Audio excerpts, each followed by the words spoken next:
Hello, it's Awesome Tiger, and I'm returning with another recipe, cheese rolls. It's basically like a cinnamon roll. Have you ever had that before? They're pretty good. So it's basically just like that, except instead of cinnamon powder filling or whatever is in there, you put cheese, melted cheese. I really love melted cheese. So let's get started. First, the recipes. Colby Jack cheese, any flour you want. Usually whole wheat flour is good. And then anything to mix something into, like a bowl. And then some salt, which is optional if you like it in your flatbread. And then extra flour in a bowl to roll it up, and also water. So let's get started. You need to make some flatbread dough first. So you get about 1 cup of flour and then toss it in. Don't need that anymore. And then gradually pour water, just a little, and then mix it up with your hand. You want to slowly put the water in. If you put too much water, putting more flour will make too much. I tried to add pancake mix and milk, and then I added too much milk, and then I added more pancake mix, and then 1/4 cup turned into about 3 cups. I don't even know how much I put. So just slowly add the water.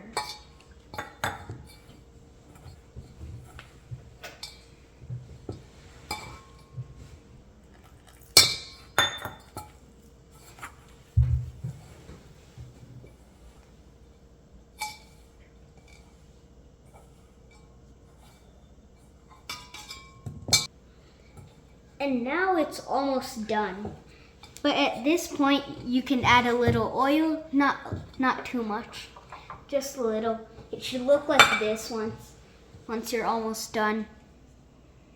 Just a little. That's good. And then you knead it for like a minute to really mix the oil in. You don't need to add oil if you're going on a diet or something like that. But it's good to have oil so it won't stick too much.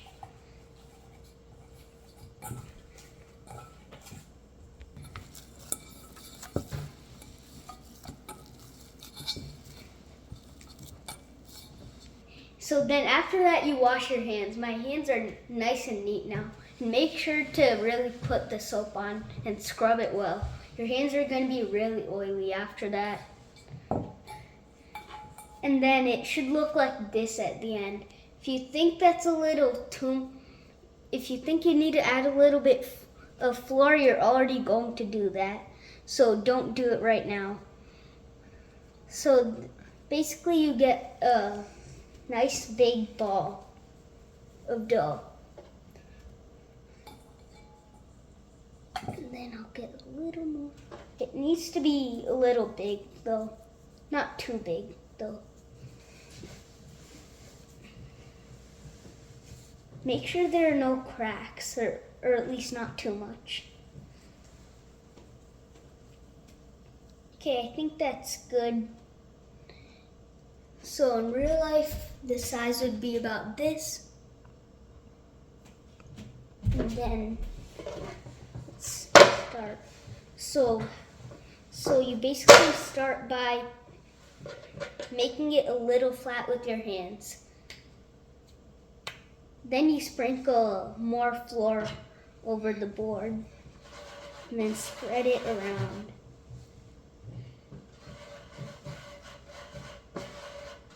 And put a lot too.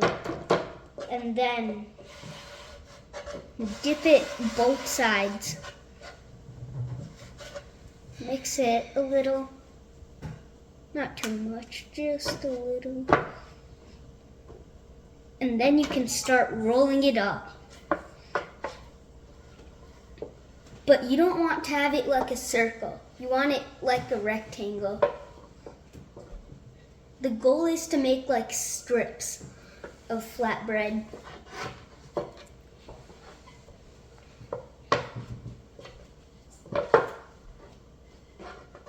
And if it's starting to stick to the rolling pin a little, just flip it over.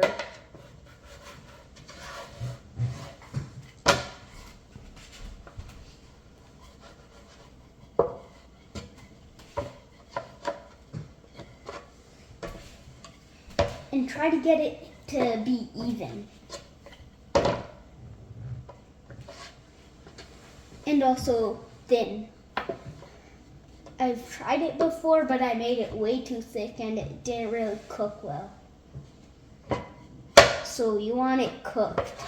Even though it won't be bad for you if it's uncooked, it's not dangerous or anything, but it's better when it's cooked and soft.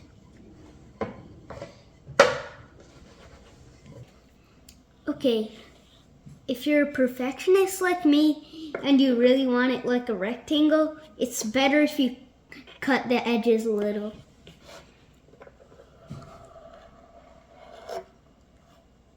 And you don't have to put too much pressure. It's easy to cut through the stove.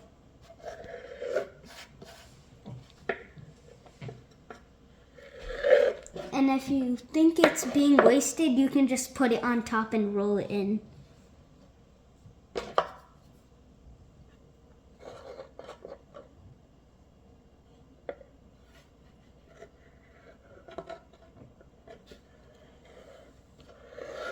It's better if it's skinny though. Make it real thin. If it's thin, then it'll be soft and there'll be dots on it, which means it's cooked. But if it's thicker, then it won't cook well because there won't be any dots. And then it'll be like very hard, which is not how you want this to be.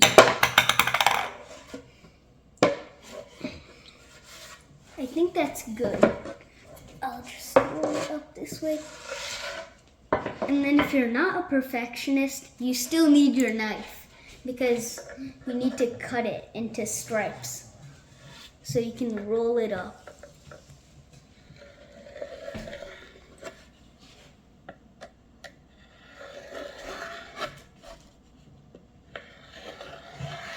And also, usually when you make this much, it's pretty long.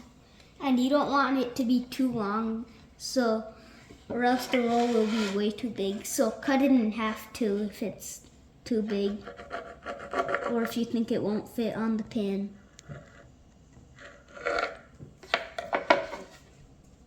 And now you can heat up your pan to medium heat. So you can just put on medium heat for like 1 minute. Now that it's heated up, now you can finally put the strips in.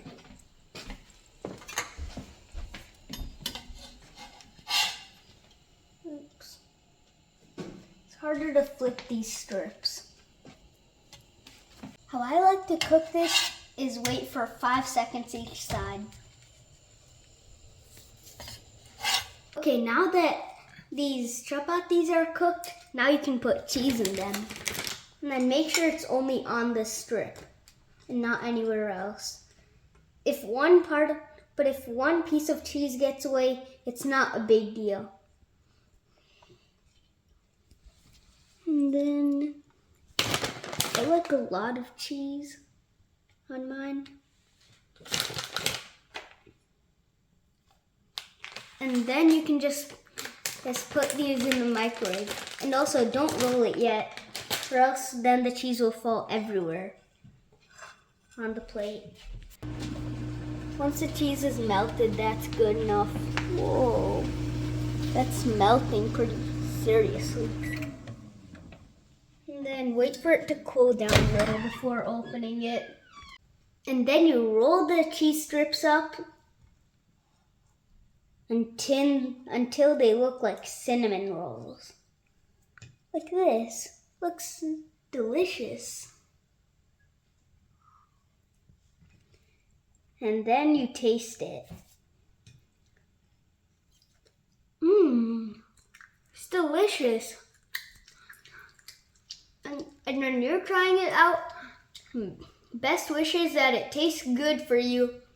Now please like and subscribe and turn on the notifications so you can know when the next video is coming up. Until then, bye!